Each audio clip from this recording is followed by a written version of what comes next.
got the fever, baby. Salut, c'est Flo. Voilà, je pars à Berlin en voiture. Ah, c'est pas forcément les meilleures conditions pour rouler. C'est plus de 1200 km de route qui me séparent de la capitale de l'Allemagne. Tout devrait bien se passer. Je commence déjà par traverser la Suisse de bas en haut. After 800 fucking meters. Take the fucking exit, you fucking butt junkie. Baby, it's 105 degrees in here. It's your soundtrack of love, Fever 105. And I'm getting my groove on, getting the job done. Some may think with their head, but I think with my mouth, baby. You just keep spinning those records and you'll get the fever. I'll put you in traction, baby, cause it's about to get funky in here. Et je repasse du côté français à Mulhouse pour passer une première soirée avec mon pote Léo, l'Australien, qui vit ici pour un an, littéralement congelé. So I can show your friend in Australia that Leo is still alive. I'm here.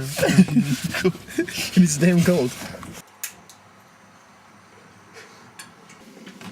Le temps de se faire une plâtrée de pâtes dans une chambre d'hôtel et de faire découvrir un peu à Léo les produits du terroir. Je suis en train d'apprendre à un Australien comment manger de la vraie bouffe. Par la fenêtre.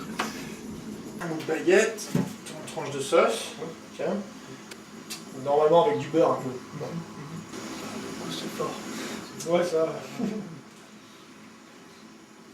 Tu connais la tome? Ah, mais tu vas découvrir plein de trucs terribles. Si on mange trop, c'est... Tu grossis, ouais. Ouais, mais on s'en fout. Le lendemain, il est temps de traverser l'Allemagne entière et de prendre un premier contact avec l'Autobahn, l'autoroute sans limitation de vitesse. Voilà, donc moi je roule à 160, normal.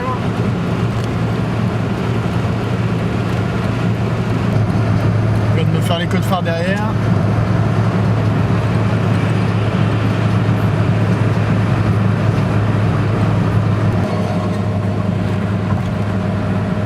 Il va où lui avec son pot de yaourt?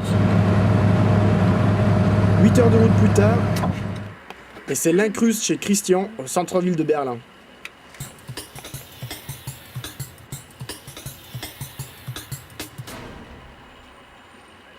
Hello? Mr. Loch? Hey, Frenchman, I was just thinking of you. Do I know you? Yeah!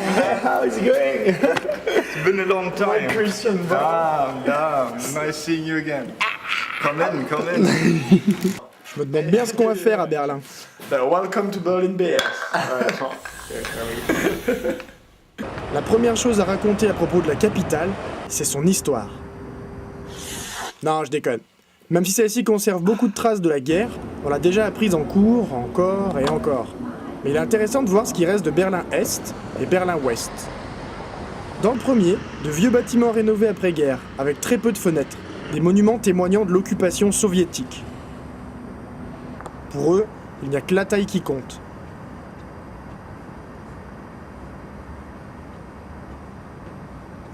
Dans le deuxième, la gloire du capitalisme et les quartiers riches.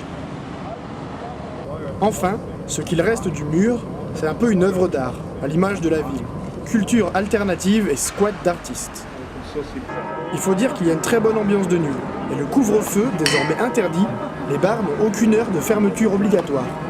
Que vous habitiez dans l'est ou dans l'ouest de Berlin, vu le temps qu'il fait, vous n'aurez pas besoin d'une horloge solaire. Vous ne viendrez pas forcément à Berlin pour voir des Allemandes. Mais ne nous éloignons pas trop de notre but premier. Le milieu de la semaine marque l'arrivée d'Elénor, qui nous a rejoint en avion vite fait depuis Stockholm en Suède.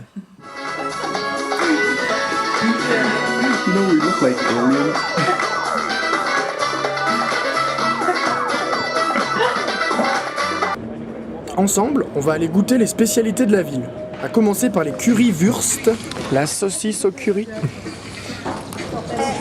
Une spécialité de Berlin.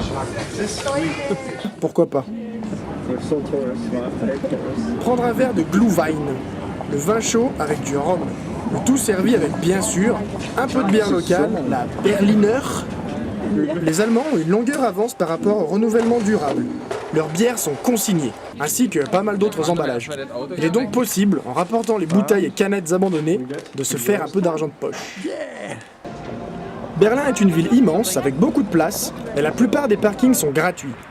Par exemple, si vous n'en avez pas une comme celle-là, les transports en commun sont très bien organisés et permettent quand même un trafic normal des voitures et même des vélos, qui ont la priorité un peu partout. Ils ont même un feu spécialement pour eux. Le meilleur pour la fin, et parce qu'on aime aussi être des touristes en hiver, il ne faut pas manquer le marché de Noël.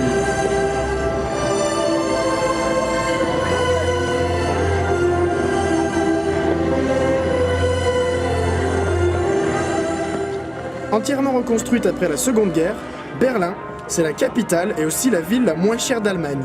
Une ville à grande échelle, spacieuse et pourtant sans prétention.